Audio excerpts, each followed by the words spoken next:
জঙ্গলের একদিক থেকে দলবল নিয়ে অন্যদিকে যেতে চাচ্ছে একটি সিংহ, কিন্তু মাঝ বরাবর বয়ে চলছে খরস্রোতা নদী। ক্রমেই স্রোত বৃদ্ধি পাচ্ছিল, তবে এসব পাত্তা না দিয়ে নিজের লক্ষ্যে অটল থাকে বনের রাজা।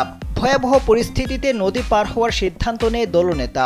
এরপর তাকে অনুসরণ করে নেমে পড়ে বাকি সিংহগুলোও। নদীতে নেমে তারা ব্যর্থ হয়নি। স্রোতের বিপরীতে তারা সাঁতার কেটে শেষ পর্যন্ত অন্য পারে গিয়ে উঠতে সক্ষম হয়। খরস্রোতা নদীতে সিংহের দলের এই সাহসী সিদ্ধান্তের প্রশংসা করেছেন নেটিজেনরা।